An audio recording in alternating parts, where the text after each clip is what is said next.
नमस्कार, मी प्रशांत कदम। वाईड अँगलच्या आजच्या भागामध्ये सुप्रीम कोर्टामध्ये महाराष्ट्राच्या सत्ता संघर्षाबाबत जे काही घडलेलं आहे ते आपण शांतपणे सोप्या शब्दांमध्ये समजून घेणार आहोत।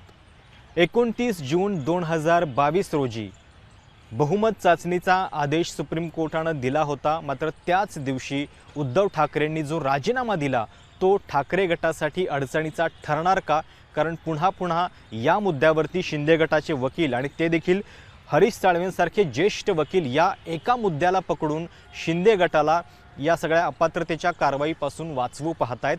नेमकं काय घडलं आज सुप्रीम कोर्टामध्ये, पुढे काय घडणार आहे हे आपण पुढच्या काही मिनिटांमध्ये समजून घेणार आहोत। काल दिवसभरामध्ये ठाकरे गटाच्या वतीने युक्तिवाद झाल्यानंतर आज दिवसभर शिंदे गटाचे युक्तिवाद झाले। सकाळी 11 वाजल्यापासून संध्याकाळी 4 वाजेपर्यंत सगळ्यात महत्त्वाचा आणि अगदी कमी मिनिटांमध्ये सर्वाधिक प्रश्न उपस्थित करणारा जो युक्तिवाद होता तो अर्थातच हरीश साळवे यांचा होता। साधारणपणे 30 ते 40 मिनिटं त्यांनी युक्तिवाद केला। ऑनलाईन उपस्थित होते ते आणि त्यांच्या युक्तिवादामधले 2-3 मुद्दे जे आहेत ते खूप महत्त्वाचे आहेत। त्यांचं म्हणणं होतं की सुप्रीम कोर्टानं 29 जानेवारीला एक आदेश दिलेला होता। ठाकरे गट बहुमत चाचणी थांबवा म्हणून सुप्रीम कोर्टामध्ये आलेला होता, पण ती थांबवायला सुप्रीम कोर्टानं नकार दिला आणि त्याच दिवशी उद्धव ठाकरेंनी मुख्यमंत्री पदाचा राजीनामा दिला। दुसऱ्या दिवशी जी फ्लोर टेस्ट होणं अपेक्षित होतं 30 जूनला, ती फ्लोर टेस्ट किंवा बहुमत चाचणी मुळात झालीच नाही। आणि जर ही बहुमत चाचणीच झालेली नाहीये तर मग शिंदे गटाच्या या आमदारांचा त्यांचा पक्षांतराचा प्रश्न येतोच कुठे, हा मुद्दा त्यांनी उपस्थित केला। त्यांचं म्हणणं आहे की जर ही फ्लोर टेस्ट झाली असती तर मग हे प्रश्न उपस्थित झाले असते, मग ते कुठल्या बाजूने त्यांनी मतदान केलं आहे नाही केलं हे सगळे मुद्दे उपस्थित झाले असते। पण मुळामध्ये जर त्यांनी राजीनामाच दिलेला आहे तर या सगळ्या गोष्टी ज्या आहेत त्या गैरलागू होतात। त्यावरती न्यायमूर्तींनी सुद्धा सरन्यायाधीश धनंजय चंद्रचूड जे या घटनापीठाचे अध्यक्ष आहेत त्यांनी सुद्धा ही या सगळ्या संदर्भातली माहिती घेतली। त्यांचं सुद्धा मत होतं की अच्छा, म्हणजे फ्लोर टेस्ट झालीच नाही तर म्हणजे सगळा मुद्दा जो आहे तो या फ्लोर टेस्टपाशी येऊन थांबतोय, जी झालेलीच नाही आहे, कारण उद्धव ठाकरेंनी राजीनामा दिलेला होता। आता हे झालं लीगल आर्ग्युमेंट। साहजिक आहे की कुठलाही निष्णात वकील जे काही घडतंय त्याचे आपल्या बाजूने अर्थ लावत असतो आणि त्या दृष्टीने युक्तिवाद करत असतो, पण त्याच्या पलीकडच्या राजकारणातल्या आपण काही गोष्टी समजून घेऊयात। मुळामध्ये खरोखर ती कायदेशीरदृष्ट्या इतकी मोठी चूक किंवा राजकीयदृष्ट्या सुद्धा होती की नाही। महाविकास आघाडीच्या नेत्यांनी जरूर ही वक्तव्य केलेली होती। शरद पवार सुद्धा म्हणाले होते की त्यावेळी उद्धव ठाकरेंनी फोन घेतला नाही म्हणून वगैरे, आणि पृथ्वीराज चव्हाण सुद्धा म्हणालेले होते की राजीनामा देणं हे कायदेशीरदृष्ट्या चूक ठरेल म्हणून। कारण कसं आहे, जर राजीनामा दिला नसता, फ्लोर टेस्ट होऊ दिली असती तर शिंदे गटाचं जे वर्तन आहे ते कदाचित या सभागृहाच्या पटलावरती आलं असतं, रेकॉर्डवरती आलं असतं। आणि एक लक्षात घ्या की तोपर्यंत नवे विधानसभा अध्यक्ष जे आहेत ते निवडले गेलेले नव्हते।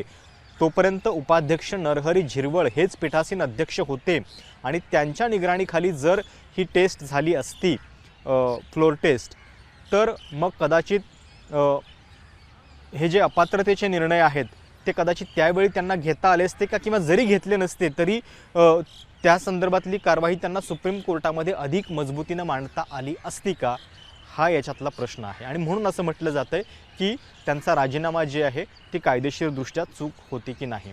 अर्थात राजकारणामध्ये सगळेच निर्णय अशा कायदेशीर आणि पुस्तकी भाषेमध्ये करायचे नसतात। काही निर्णय जे आहेत ते तुम्हाला इम्पल्सेसवरती, इमोशन्सवरती करावे लागतात आणि प्रत्येक वेळी या कायदेशीर गोष्टींचाच विचार करणं योग्य आहे असं पण नाही, कारण शेवटी परसेप्शनसुद्धा राजकारणामध्ये खूप मॅटर करतं। या झाल्या जरतरच्या गोष्टी। पण हरीश साळवे जो युक्तिवाद करतायत त्याच्यामध्ये अजून एक गोष्ट आपण लक्षात घेतली पाहिजे। ते जे असा युक्तिवाद करतायत की राजीनामा दिला त्यांनी, फ्लोर टेस्ट झालीच नाही आणि त्यामुळे आता पक्षांतराचा मुद्दा येतोच कुठे वगैरे, डिस्क्वालिफिकेशनचा मुद्दा येतोच कुठे। तर जर घटनाक्रम लक्षात घेतला तर तुमच्या हे लक्षात येईल की ह्या ज्या नोटीस आहेत अपात्रतेच्या त्या 22-23 जूनलाच पाठवल्या गेलेल्या होत्या आणि त्यांचा आणि या बहुमत चाचणीचा कुठलाही थेट संबंध नव्हता। बहुमत चाचणी तर ती नंतर ठरली त्याची तारीख।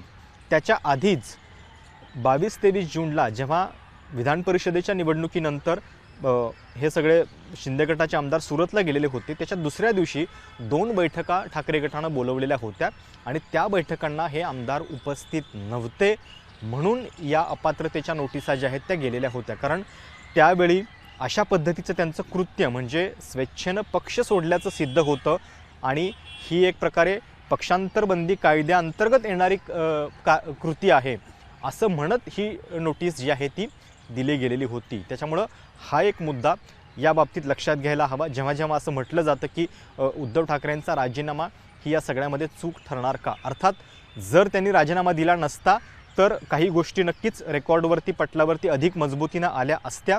शिवाय लोकसभेमध्ये पण आपण बघितलं केंद्रीय पातळीवरती अटल बिहारी वाजपेयी असतील की जेव्हा सरकारचा राजीनामा द्यायला लागतो तेव्हा सभागृहातलं त्यांचं जे भाषण असतं त्याच्यामध्ये सगळ्या गोष्टी त्यांना हव्यात त्या मांडता येतात। ते भाषण जे आहे ते ऐतिहासिक ठरतं, परत परत त्याचे उल्लेख या घटनेचा जेव्हा रेफरन्स येतो तेव्हा दिले जातात, त्यामुळे तो देखील एक फायदा झाला असता।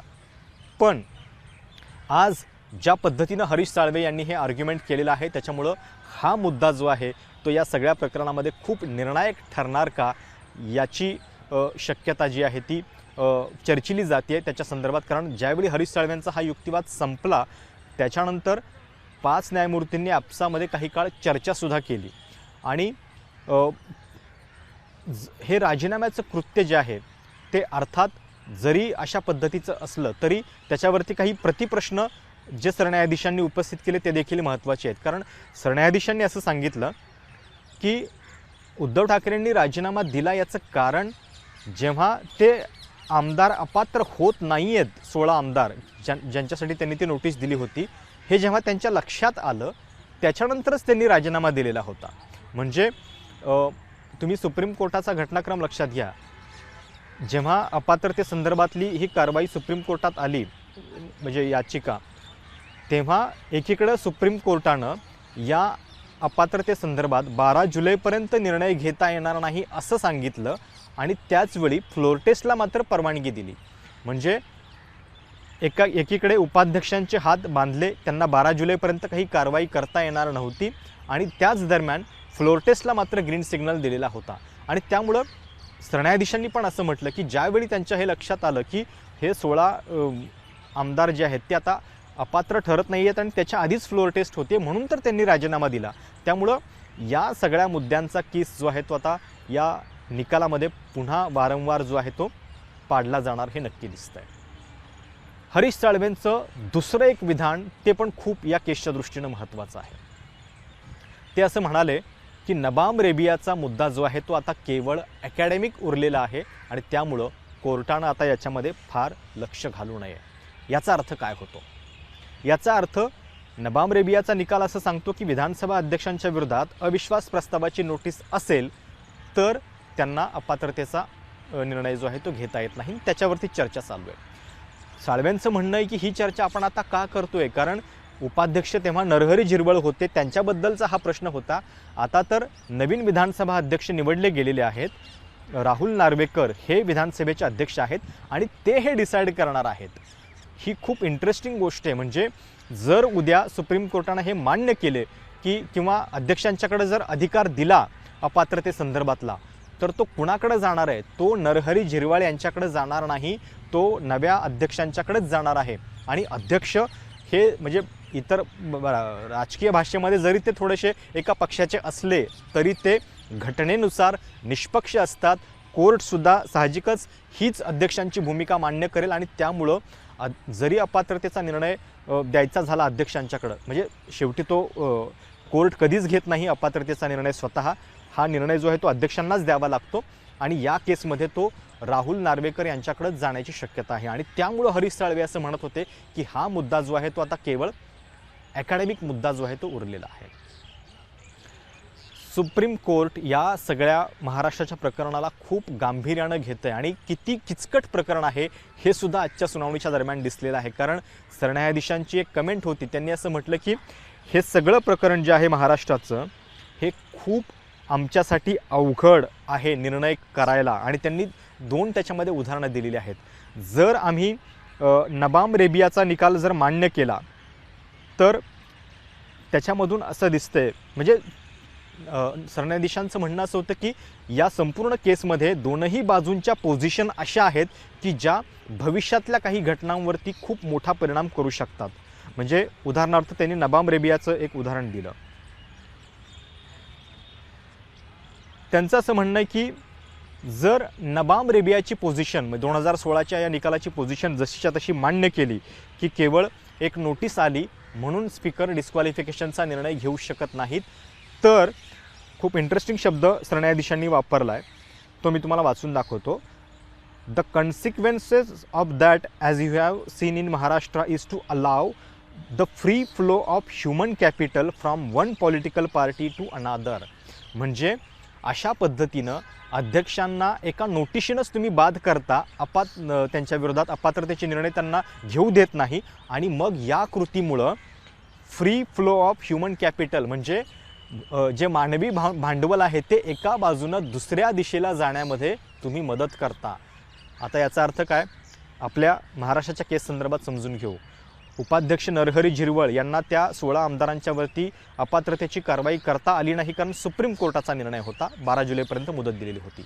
आता हा निर्णय जेव्हा त्यांना करता येत नाही हे सिद्ध झालं, त्याच्यानंतर मग शिंदे गटाच्या बाजूने येणाऱ्या आमदारांची संख्यासुद्धा वाढली, आणि याला सरन्यायाधीश असं म्हणतात की हे एक प्रकारे free flow of human capital आहे, मानवी भांडवल तुम्ही एका बाजूनं दुसऱ्या बाजूला जाऊ देताय, आणि त्यामुळं असं जर आम्ही अलाउड केलं तर भविष्यामध्ये सुद्धा अशाच पद्धतीनं गोष्टी केल्या जातील, वेगवेगळी सरकारं जी आहेत ती पाडली जातील, आणि त्यामुळं नबाम रेबियाची ही केस किंवा याचा अर्थ केवळ महाराष्ट्रासाठी नव्हे तर भविष्यातल्या अनेक सरकारांसाठी सुद्धा महत्त्वाचा आहे, आणि त्यामुळं हा निर्णय जो आहे तो खूप महत्त्वपूर्ण बारकाईनं द्यावा लागणार आहे, आणि आमच्यासाठी तो खूप अवघड आहे असं सुप्रीम कोर्टाचं म्हणणं आहे.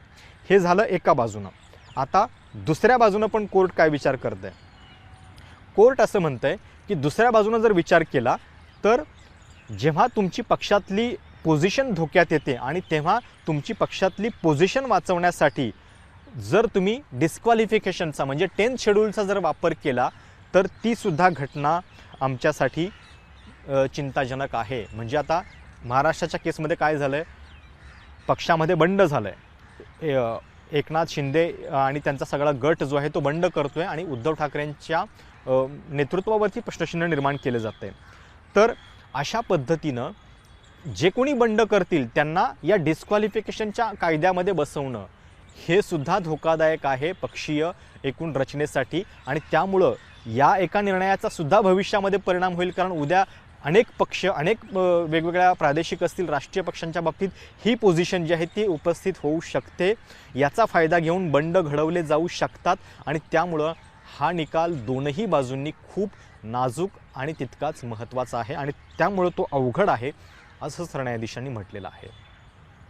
आता इतकं सगळं झाल्यानंतर हे जर प्रश्न खूप गांभीर्यानं सोडवावे लागणारच आहेत, पण आज जे काही झालं, संध्याकाळी 4 वाजेपर्यंत सुनावणी झाली, त्याच्या आधी 3:30 वाजता पुन्हा एक इंटरेस्टिंग घटना घडली.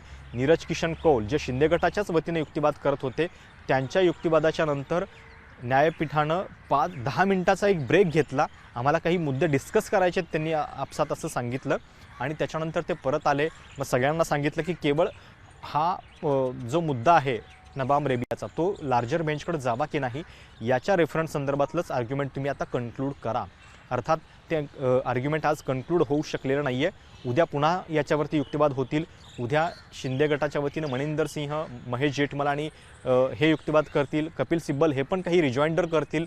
आणि इंटरेस्टिंग गोष्ट म्हणजे ठाकरे गटाचा कालचा जो युक्तिवाद होता तो पूर्णपणे अकॅडमिक शिस्तीमधला होता. म्हणजे नबाम रेबियाचं जजमेंट लार्जर बेंचकडं का जावं या संदर्भात केवळ कायद्याच्या दृष्टीनं ते बोलत होते. त्यांनी महाराष्ट्रातल्या घटनांचा फार उल्लेख केला नाही, कारण सरन्यायाधीश पण असं म्हणत होते की महाराष्ट्राच्या घटनांवरून आम्ही या निकालाची अचूकता ठरवू शकत नाही.